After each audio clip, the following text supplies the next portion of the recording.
Bonjour, Denis Sieffert, directeur de l'hebdomadaire Politis.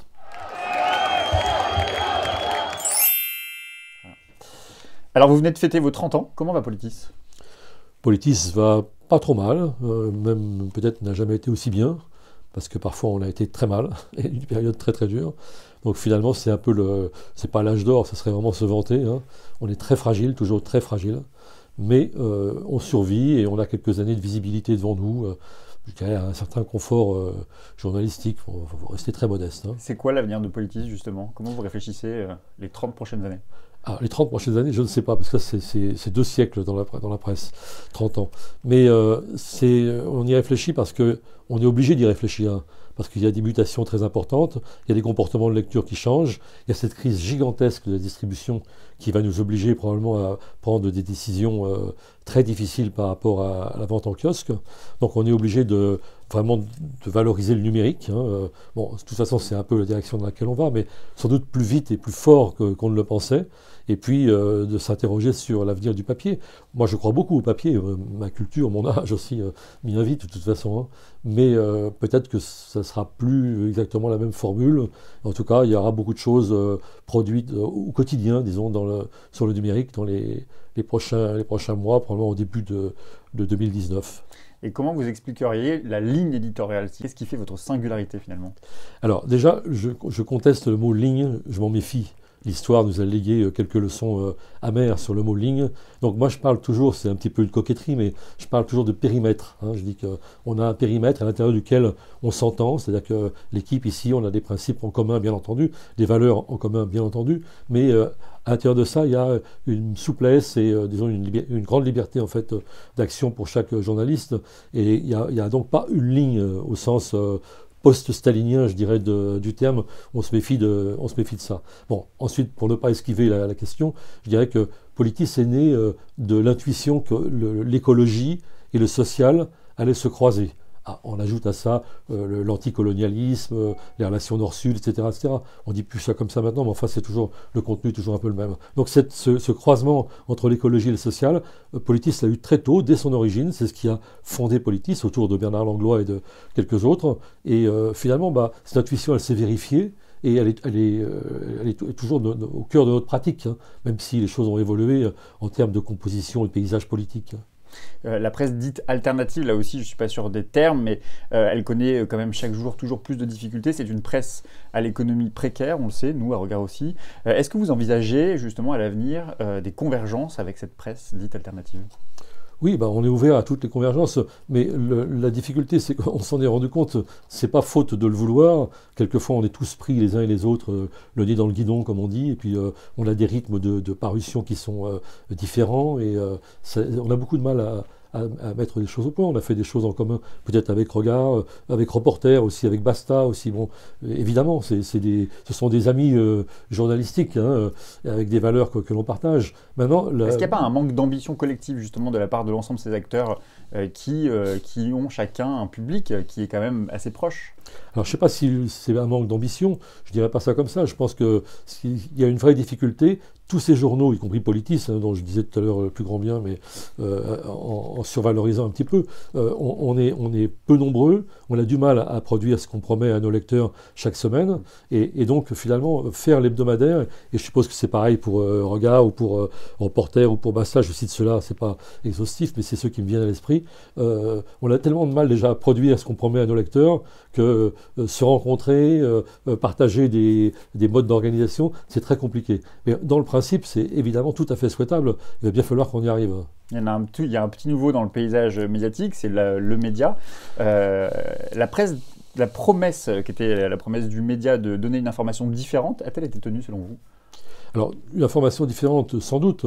Je ne suis pas sûr qu'à ce stade, je suis très prudent, moi, leur expérience a ma sympathie, disons, mais je trouve que c'est pas extraordinairement réussi. Enfin, les jours derniers, d'ailleurs, le montrent, il y a un début de crise. Peut-être ont-ils trop voulu imiter finalement ce qu'ils critiquaient, c'est-à-dire les grands journaux télévisés de 20 heures, etc., sans en avoir les moyens, évidemment.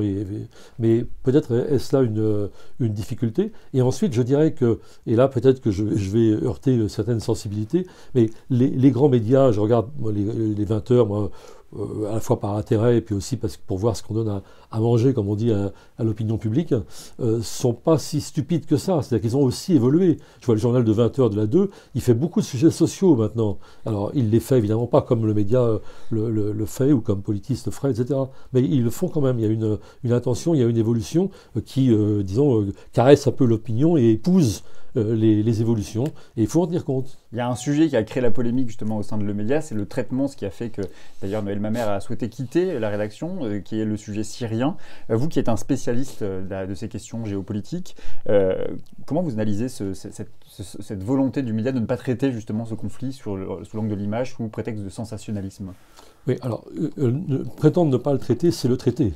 Parce qu'effectivement, on ne peut pas rester neutre dans cette affaire et dire c'est à la guerre comme à la guerre. En gros, c'est ça. Hein. Tous les chats sont gris, si j'ose dire. Non, il y a quand même des bombes avec un dictateur, avec Poutine, et une population qui est décimée en dessous, même si à l'intérieur de la Ghouta, parce que c'est de ça dont il s'agit actuellement, comme jadis d'Alep, il y a effectivement des groupes de djihadistes. Mais il y a une population civile qui est massacrée, il y a des hôpitaux qui sont ciblés. Donc moi je trouve que c'est un peu facile et un peu scandaleux, pour dire les choses, de ne pas traiter ça, de dire on ne le traite pas, parce que, encore une fois, c'est insinuer, suggérer que tout le monde a ses responsabilités, que tout le monde vaut tout le monde. Non, c'est pas vrai, sans compter que l'histoire de la Syrie récente, c'est quand même Bachar qui a libéré les djihadistes, c'est quand même Bachar qui a tiré dans les foules quand les manifestants étaient pacifistes, donc qui a produit la situation un peu confuse à laquelle on assiste aujourd'hui. Nous n'avons pas d'autre adversaire que le parti médiatique. Comment est-ce que vous qualifiez les propos de Jean-Luc Mélenchon? Mais je suis évidemment pas d'accord avec lui, parce que d'abord, moi je suis un vieux journaliste, j'ai eu un avant-politisme, même, j'ai fait des reportages, j'ai suivi Mitterrand, j'ai fait beaucoup de choses au Proche-Orient, etc. Donc je ne suis pas d'accord pour cette globalisation. Je connais, moi je travaille toujours, il m'arrive de téléphoner au bureau AFP de Beyrouth, justement, parce qu'il y a là comme directeur quelqu'un que je connais très bien, avec qui j'ai fait un reportage autrefois, en qui j'ai une confiance absolue, et quand il me dit qu'il revient de Syrie et qu'il se passe ceci ou cela, je lui fais confiance, beaucoup plus qu'à Mélenchon ou qu'au personnage qui apparaît dans le média pour parler du Proche-Orient. Donc je ne suis pas d'accord avec cette globalisation. Maintenant, ce qui est vrai, et en particulier en économie, c'est là que c'est le plus sensible, il y a une dominante écrasante qui est néolibérale dans les grands médias, et qui est parfois insupportable, parce qu'effectivement c'est un prisme complètement déformant, et qui épouse les pouvoirs en place avec, je dirais, une sorte d'enthousiasme assez indécent. Et quand il va jusqu'à dire que le pouvoir médiatique est d'essence complotiste, ça vous inquiète aussi? Oui, ça m'inquiète totalement, parce que c'est plus grave que ça, si je peux déborder Mélenchon sur sa gauche, encore qu'il n'aime plus trop le terme gauche. C'est plus grave que ça, parce que en fait, c'est pas un complot, c'est une culture commune de toute une génération de journalistes, en particulier économiques. C'est un creuset commun.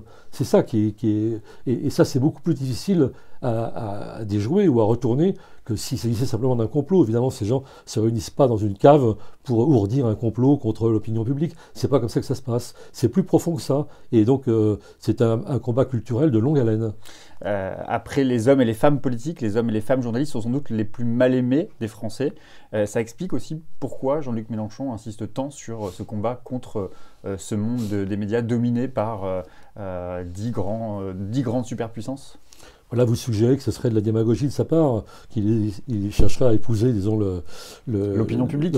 L'opinion publique. C'est possible, bon, c'est pas l'hypothèse que je veux faire, mais c'est sûr qu'en même temps, il rencontre une opinion publique là, qui est assez hostile, et ce n'est pas infondé, cette hostilité. C'est-à-dire qu'il y a eu beaucoup de choses qui se sont... D'abord, il y a ce que je disais à l'instant, c'est-à-dire une sorte de voix un peu univoque, uniforme, depuis des années sur les questions économiques, et puis il y a une tendance des grands médias en particulier à épouser les pouvoirs, c'est-à-dire à être toujours du côté du manche. Et ça, c'est insupportable. Et effectivement, il y a là quelque chose qu'il faut combattre. Mais je ne sais pas si le fait de la dénonciation violente comme ça, sauf à engranger en effet des sympathies sur les gens qui font cette même critique, je ne sais pas si c'est la bonne solution. Je ne crois pas même. Et il y a une réalité pourtant, il y a cette défiance quand même entre le citoyen et les journalistes. Comment vous intégrez cette dimension, vous, à Politis? Comment on renoue ce lien avec les citoyens? Alors moi, ce que je combats par-dessus tout, c'est l'esprit de système. C'est-à-dire que c'est pas en disant le contraire des grands médias qu'on dit une vérité.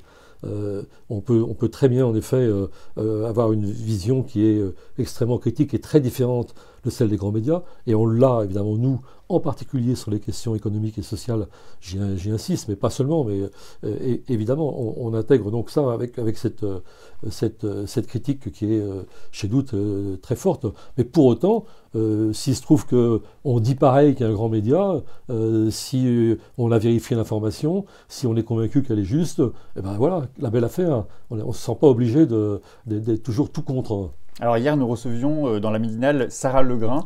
Elle est secrétaire nationale du Parti de gauche et membre de la France Insoumise. Elle vous a posé une question. Elle vous demande ce que vous pensez de la proposition de la France Insoumise de créer un observatoire de la déontologie journalistique. Décidément, je ne vais pas faire que des amis de la France Insoumise. Non, en réalité, ce n'est pas une chose nouvelle. Moi, encore une fois, je vais rappeler mon âge.